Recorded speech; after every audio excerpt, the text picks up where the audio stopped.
నేటి దినాన మన అరుణోదయపు దేవుని వాగ్దానం యెషయా గ్రంథము 62 అధ్యాయము 11వ వచనము.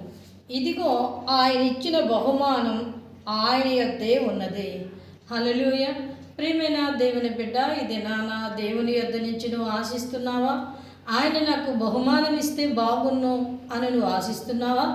ఆయన నీకు జీతం అనే బహుమానం, లేదా కుటుంబం అనే బహుమానం, లేదా బిడ్డలనే బహుమానం, ఏ బహుమానం కొరకు నువ్వు ఆశించి ఎదురు చూస్తున్నావో ఆయన ఇచ్చిన బహుమానం అది ఆయన దగ్గరే ఉన్నది.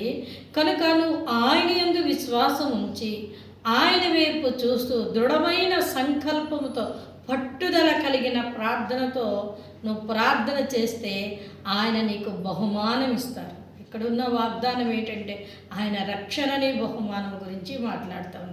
రక్షణ ఒకటే ఇచ్చి ఆపివేసే దేవుడు కాదు. కనుక నువ్వేదైతే బహుమానం దేవుని యుద్ధ నుంచి కావాలని అనుకుంటున్నావో ఖచ్చితంగా ఆయన నీకు బహుమానం ఇవ్వబోతా ఉన్నారు. కనుక నువ్వు దేవుని యందు విశ్వాసంతో నీ ముందడుగు వేయి. ఎవరు ఎన్ని చెప్పినా అది నీ చెవిని పెట్టకు. యేసయ్య వైపు చూడు, ఆయన సిలువలో కారుతున్న రక్తము వైపు చూడు, ఆయనకు నువ్వు మొర్రపెట్టు. ఖచ్చితంగా నువ్వు ఆశపడ్డ బహుమానం ఆయన యొద్ద ఉన్నది కనుక ఆయన నీకు బహుమానం ఇచ్చి అనేకులకి నిన్ను ఆశీర్వాదకరంగా నిలబెడతారు.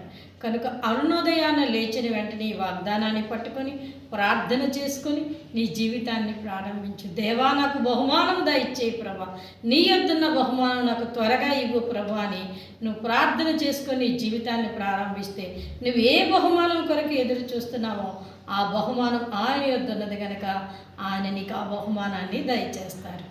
ఆమేన్.